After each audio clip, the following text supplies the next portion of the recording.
Once upon a time, there was a boy who lived in a country house with his mom, his dad, his two sisters, his brother, three dogs, and 18 chickens.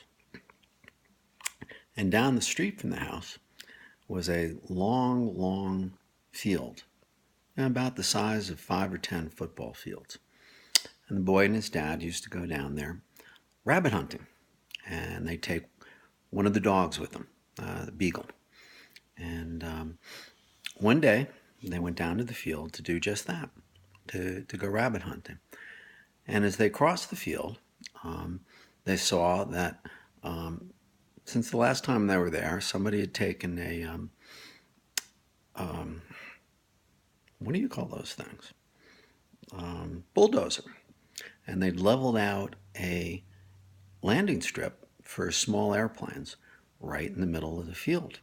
And it was about a couple hundred yards long. And there at the end of the field was this small prop propeller plane. Not much bigger than an SUV. And boy asked his dad, who's that belong to? Dad said, I don't know. I didn't even know there was an airstrip here. It's all new. But in any event, let's go catch us some rabbits. So they finished crossing the field and they went into the woods on the other side, and they let the dog go, and it started chasing rabbits up and down and up and down. And the rabbits were kind of fast that day, and they were at it about an hour and didn't get off any shots. And then all of a sudden, the sound of the beagle got farther and farther away. Instead of chasing rabbits in a circle around the boy and his dad so they could get a shot, it seemed like he'd chased one clear into the next county. So the dad said, Henry, you stay here. I got to go catch the dog, because if she gets much farther away, she won't be back for a week. I'll be back as soon as I can, but don't move. And the dad took off, and the boy sort of leaned up against a tree and waited and waited and waited. And then he got kind of bored. So he got up and he walked back towards the field, and he was looking around, and he saw that airplane at the end of the new bulldozed landing strip. And he thought, why not just go have a look in? What could go wrong? Then I'll come back. So he went to the plane, and there was a little set of wooden stairs next to the front of the plane. And he said to himself, I'll just go to the top of those stairs. What could go wrong? So he went up, and he went to the top of the stairs, and he looked inside. And it was really beautiful in there. There was a instrument panel with lots of switches and dials, and the propeller looked exactly like the kind he'd seen in small planes in the movies, and it's like a great big toy.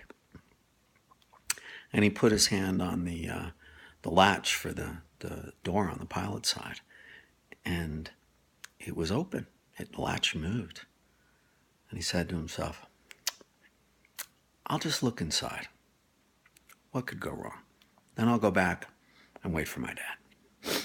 So he opened the door, he went inside, he sat in the pilot's seat, and put his hands on the wheel, and he pretended he was flying, and it felt great.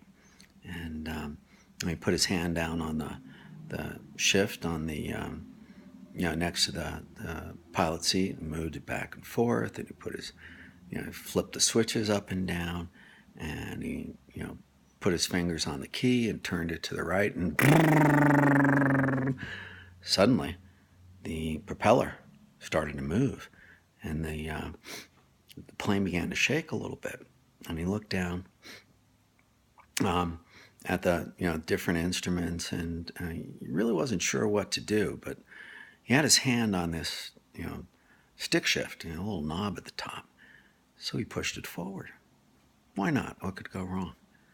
Well, the airplane started to move, and it was picking up speed. Pretty soon they were sort of barreling down this dirt landing strip, and they're heading straight for the trees. And then he's sort of getting a little scared. He had his hands up on the wheel, and he saw he was about to hit the trees, and he closed his eyes and he pulled back, on the wheel, and leaned into the chair, and suddenly the nose of the plane lifted up, and he went right up over those trees. Well, that was special. And as he leaned forward, still his hands on the wheel, the plane leveled out. And, eventually he figured out if he turned the wheel to the left, the plane went to the left. He turned it to the right, it went to the right. And, if he kept it all left or all right, it came around in a circle. So that's what he did. He was up there flying around, circle, circle, circle, circle. And he got to at a point where he could actually see his dad down below chasing the beagle. And, just as he was catching up to the beagle, he saw his dad leap forward and grab the beagle around the waist and sort of like wrestle it to a stop. And the boy thought, well, that's unusual. I didn't know that's how you caught a beagle. But I guess it is. And now that he's caught the beagle, maybe I better get home. So he turned back to the landing strip, turned left, and he was right over it. But he had no idea how to make the plane go down. He put his head on the wheel, sort of like this, and tried to think. And as he put his head on the wheel moved forward.